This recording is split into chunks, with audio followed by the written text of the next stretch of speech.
Oke, mulai. Bismillahirrahmanirrahim. Assalamualaikum warahmatullahi wabarakatuh. Assalamualaikum warahmatullahi wabarakatuh.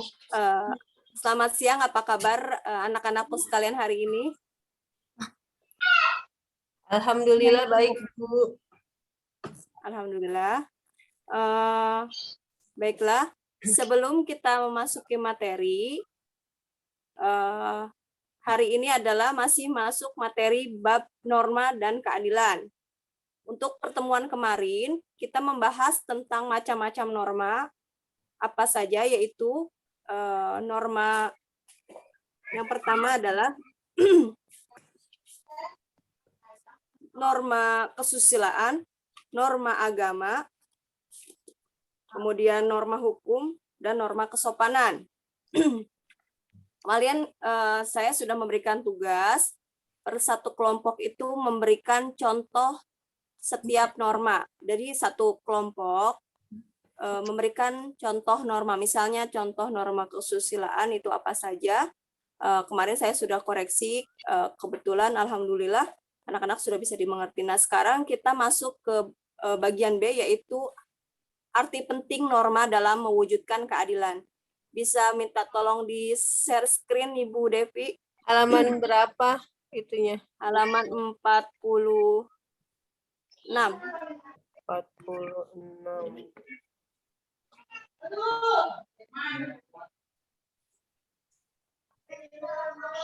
Untuk halaman 46 nanti Rahel Juliana tolong dibaca ya, Neng ya.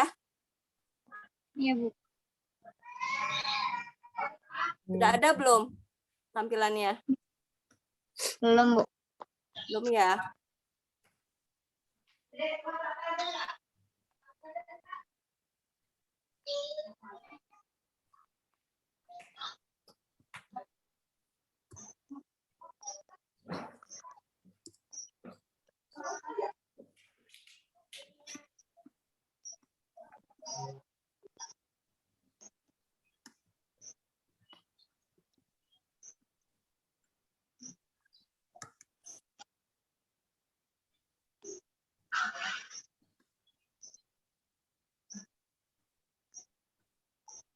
Udah bisa belum? Belum ada, Bu. Belum ya?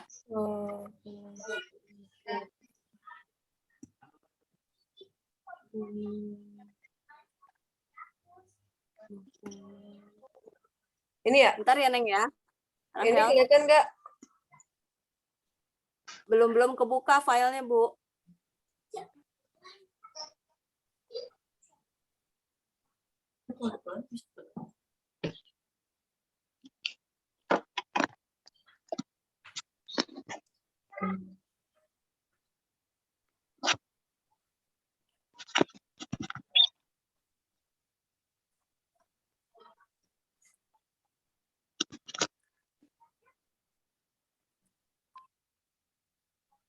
Kalau nggak di grup, di share aja di grup nih.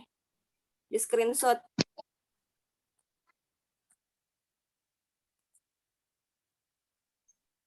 Ini ya? Oh iya. Data itu bentuknya apa? Foto ya? Pengertian norma.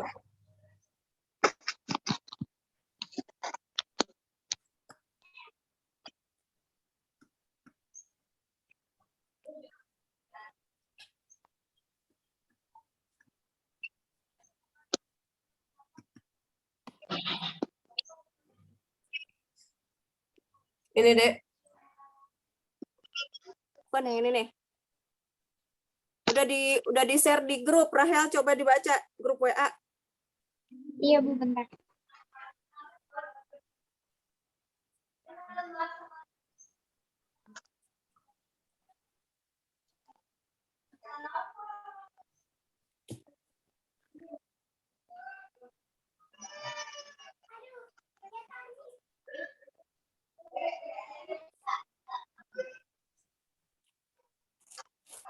Bisa dibaca, Rahel? Dari mananya, Bu? Ini aturan dalam arti penting norma dalam mewujudkan keadilan, yaitu baca dari aturan dalam masyarakat memiliki Ya. Aturan dalam masyarakat memiliki arti penting bagi terciptanya ketertiban dan keharmonisan masyarakat. Norma dalam masyarakat terbentuk karena ada berbagai perbedaan individu. Sebagai makhluk individu, manusia memiliki kepribadian, kepentingan, keinginan, tujuan hidup yang berbeda satu dengan yang lainnya.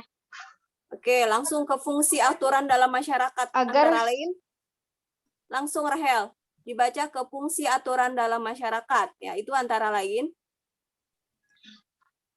1. Pedoman dalam tingkah laku. Norma memuat aturan tingkah laku masyarakat dalam pergaulan sosial. Ya, kemudian 2. Menjaga kerukunan anggota masyarakat. Norma mengatur agar perbedaan dalam masyarakat tidak menimbulkan kekacauan atau ketidaktertiban. yang ketiga, 3. Sistem pengendalian sosial. Tingkah laku anggota masyarakat diawasi dan dikendalikan oleh aturan yang berlaku. oke, cukup. Terima kasih Rahel. Iya, Bu. Berarti Rahel tadi sudah membaca arti penting norma dalam mewujudkan keadilan, yaitu suatu aturan masyarakat yang memiliki arti penting yang terciptanya ketertiban dan keharmonisan dalam masyarakat yang terbentuk dari berbagai karakter atau berbagai perbedaan individu ya, yaitu seperti memiliki kepribadian, kepentingan, keinginan, dan tujuan hidup yang berbeda-beda pula. Fungsi aturan dalam masyarakat antara lain yaitu sebagai pedoman dalam bertingkah laku, berarti norma memuat aturan tingkah laku masyarakat dalam pergaulan sosial. Coba bisa ada yang ini nggak memberikan contoh? Kalau norma sosial tuh kayak gimana sih dalam pergaulan sosial, kita harus seperti apa? Coba Maria bisa memberikan contoh?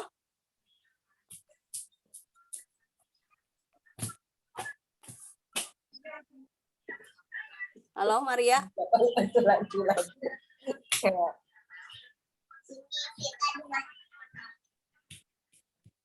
Rahel bisa memberikan contoh?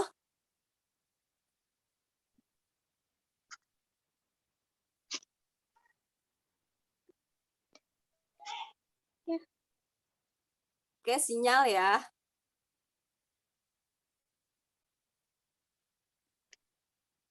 Baiklah, kalau misalnya masalah sinyal, mohon maaf ini. Kalau begitu berarti Ibu kasih contoh aja. Yang berlaku dalam masyarakat itu biasanya contoh pergaulan sosial. Di dalam masyarakat, misalnya ada kegiatan kerja bakti, ya, dalam masyarakat berarti kita harus mengikuti sebagai bentuk toleransi terhadap masyarakat yang lainnya. Terus kemudian kita tidak membuat kekacauan, misalnya tidak membuat onar di lingkungan masyarakat. Terus kemudian bersikap baik, ramah kepada sesama masyarakat.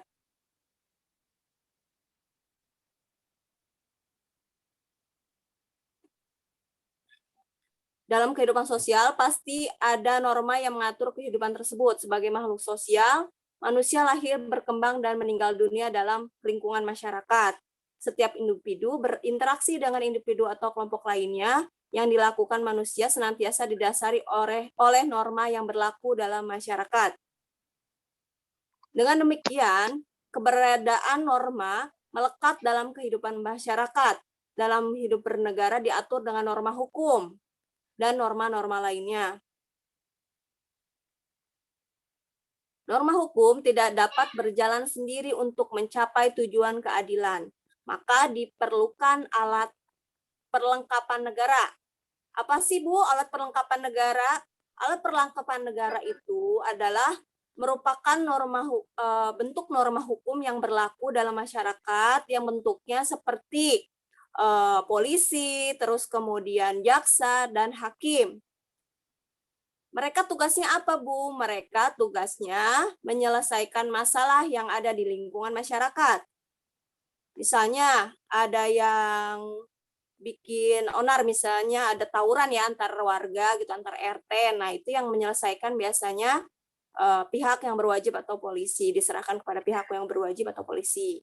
Terus kemudian, sedangkan untuk mewakili negara melakukan tuntutan terhadap pelaku kejahatan di sidang pengadilan dilakukan oleh aparat kejaksaan.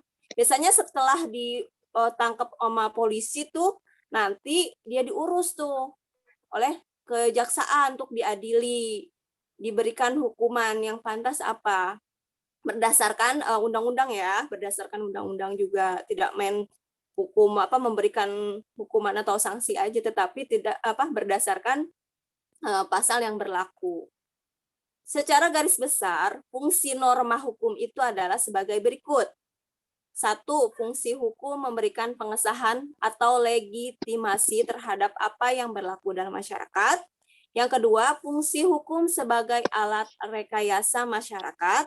Dan yang ketiga, fungsi hukum sebagai sarana pembentukan masyarakat. Dan yang terakhir adalah fungsi hukum sebagai senjata dalam konflik sosial. Seandainya dalam masyarakat tidak ada aturan dalam mengatur kehidupan masyarakat, tentu tidak akan tertib dan timbul kekacauan di mana-mana, ya. Misalnya nih, tetangga Rahel ada yang suka nongkrong, terus kemudian sampai tengah malam. Nah, itu kan bikin meresahkan tetangga-tetangga sambil namanya teriak-teriak, itu akan meresahkan tetangga, akhirnya kekacauan. Nah, akhirnya maka dari itu dibentuklah sebuah lembaga hukum atau aparat agar mereka-mereka yang melanggar peraturan atau ketertiban masyarakat harus segera diadili atau dihukum, diberikan sanksi gitu ya, Rahel ya. Iya, Bu. Kemudian nilai-nilai keadilan yang harus terwujud dalam kehidupan bersama adalah keadilan distributif, keadilan legal, dan keadilan komutatif. Keadilan distributif apa, Bu? Keadilan distributif yaitu suatu hubungan keadilan antara negara kepada warganya. Dalam arti, pihak negara yang wajib memenuhi keadilan dalam bentuk keadilan membagi dalam bentuk kesejahteraan, berupa subsidi, bantuan, atau kesempatan hidup bersama yang didasarkan atas hak dan kewajiban. Terus kemudian keadilan legal. Apa sih keadilan legal? Keadilan legal adalah hubungan keadilan antar warga negara terhadap negara dan pihak warga negara wajib memenuhi keadilan dalam bentuk mentaati peraturan perundang-undangan yang berlaku. Dan yang terakhir adalah keadilan komutatif, yaitu suatu hubungan keadilan antar warga satu dengan warga yang lainnya. Menegakkan hukum pada pokoknya merupakan menegakkan nilai-nilai keadilan, bukan hanya menegakkan peraturan saja, tetapi harus bersifat formal, harus bersifat menyeluruh. Jadi tidak hanya kita menegakkan keadilan, tetapi kita berdasarkan sikap kita, pergaulan sosial kita bagaimana gitu ya. Menegakkan hukum harus dengan peraturan hukum yang berlaku juga. Keadilan merupakan roh dari setiap norma hukum. Jadi, tegaknya keadilan hukum akan menjadi jaminan bagi perwujudan nilai kemanusiaan yang adil dan beradab sebagai sila kedua Pancasila, yaitu kemanusiaan yang adil dan beradab, sekaligus mewujudkan sila kelima, yaitu nilai-nilai keadilan sosial bagi seluruh rakyat Indonesia. Nah, di sini ada contoh-contoh perilaku sesuai dengan norma dalam kehidupan sehari-hari. Apa saja? Biasa manusia itu kan sebagai makhluk sosial ya, yang hidup dan berada di tengah-tengah masyarakat, sekaligus menjadi warga dan anggota masyarakat yang bersangkutan. Sudah merupakan kewajiban bahwa dalam suatu masyarakat ada norma dan aturan yang berlaku.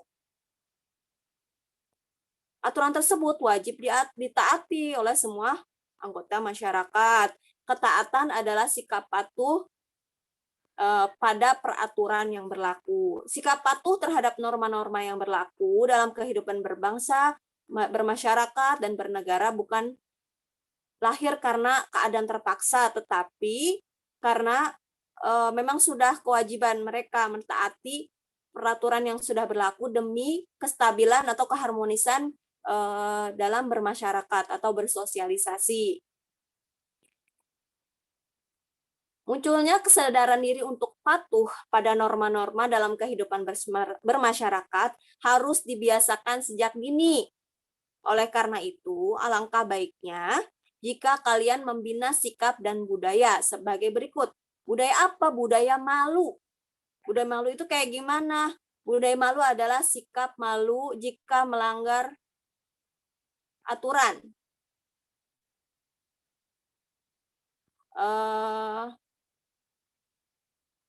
Budaya tertib, budaya bersih. Oke, baiklah dari Ibu. Menurut Ibu cukup ya. Ibu akhiri saja. Kalau misalnya ini kan tugas dari Ibu. Ibu harap mengerti apa yang materi Ibu sampaikan. Ibu akan memberikan tugas. Nanti Ibu foto dan kemudian Ibu ini ya di share di grup ya. Ya, Bu. Ibu closing aja ya, Neng ya. Ibu harap Ya. kalian bisa mengerti. Mudah-mudahan selalu sehat. Terima kasih untuk pertemuan hari ini. Wabillahi taufiq wal hidayah. Wassalamualaikum warahmatullahi wabarakatuh.